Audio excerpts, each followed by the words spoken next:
Welcome to Talk Across America. I'm Doug Miles, and we're here in beautiful Sarasota, Florida.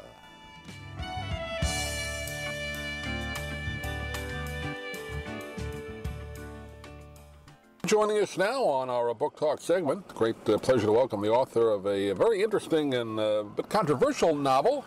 Kind of deals with what's going on in the world today as far as genetically modified foods and other things. It's called Bad Seed. We're joined today by Richard Lieberman on the telephone, and we're going to talk about the book for a few minutes. And Richard, good to talk with you. How are you? I'm great. Good to talk to you again, Doug. Yeah, you're based, if I'm reading the notes correctly, in Sarasota, where I am, right? So we're neighbors here. Absolutely, and you had me on with my last book. We had a wonderful talk.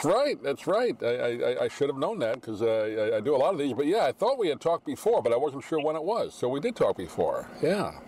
Well, good to have you back, and let's get right into the book here. Even though it just comes out, I believe, in the next week or so, already getting some great press, but controversial as well. I guess that's good for an author, right?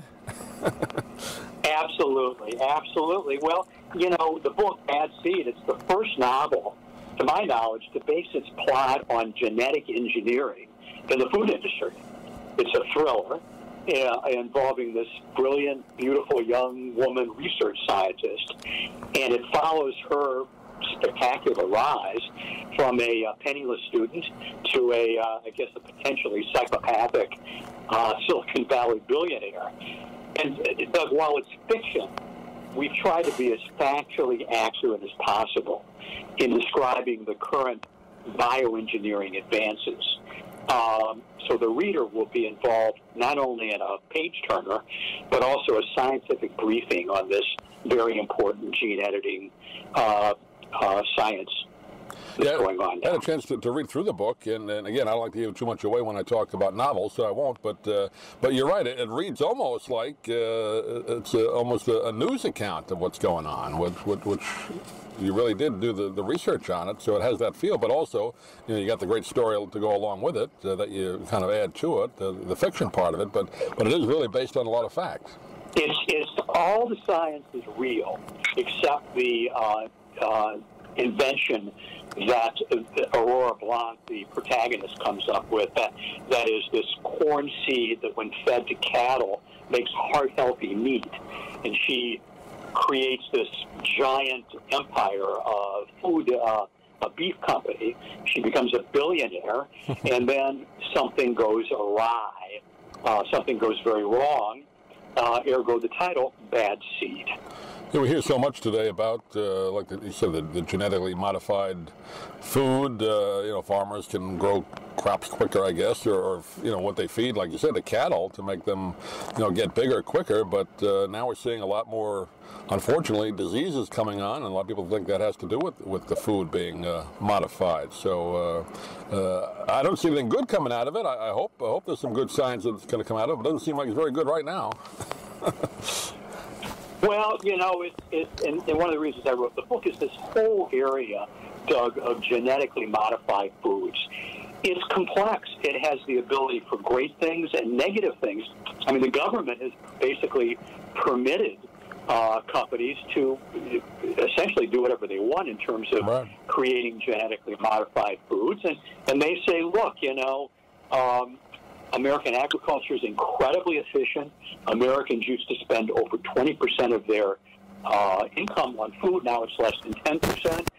We're feeding these third world countries. Bill Gates is behind, genetically modified food for feeding the impoverished around the world.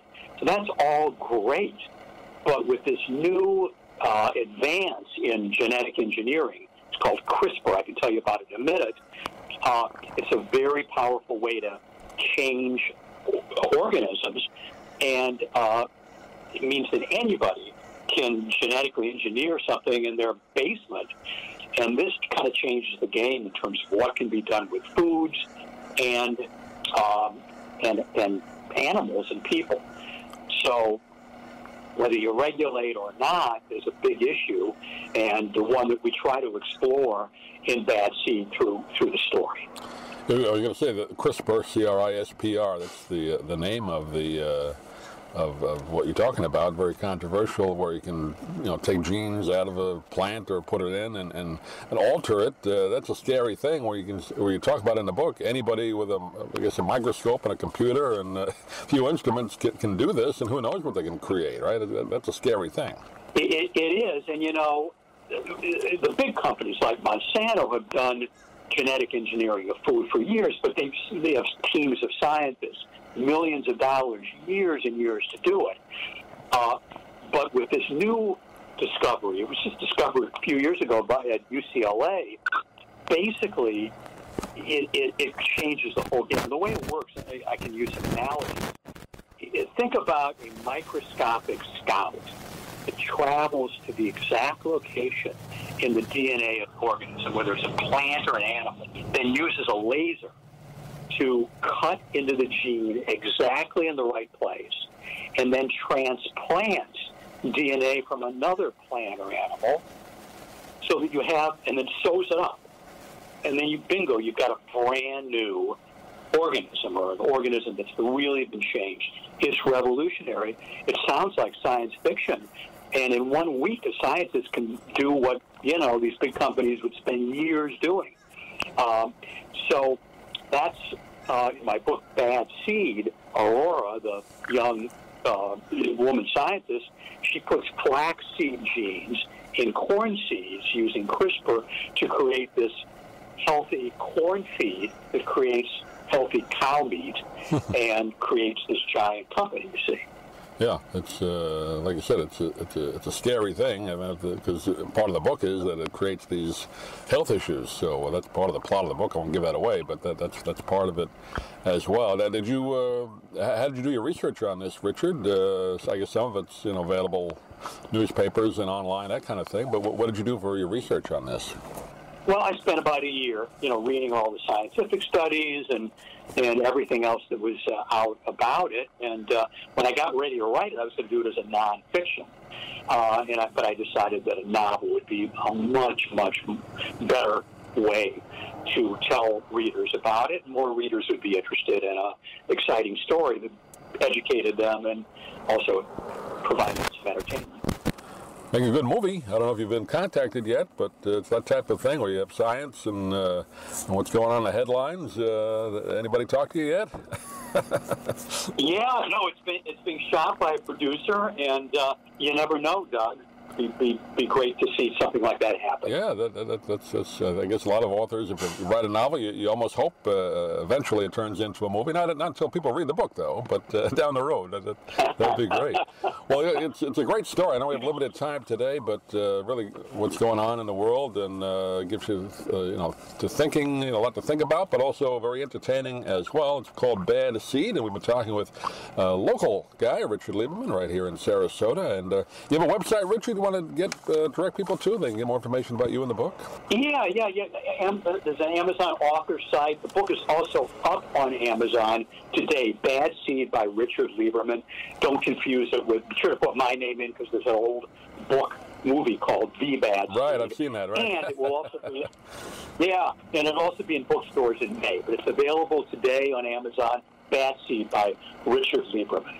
Great. Richard, pleasure talking to you. Hopefully we'll run into you down at Patrick's or something one day. But good to talk with you on the phone, and we'll do it again. Love the burgers at Patrick's.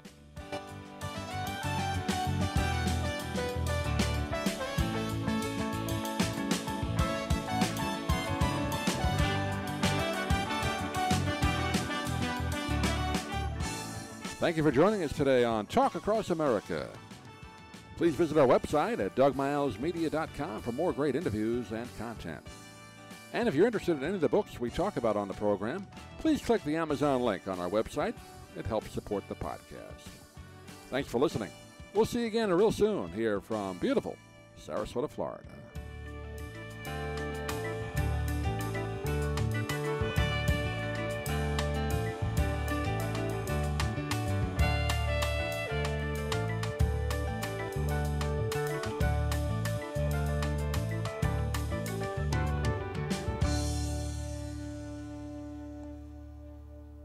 I'm Stan Brock.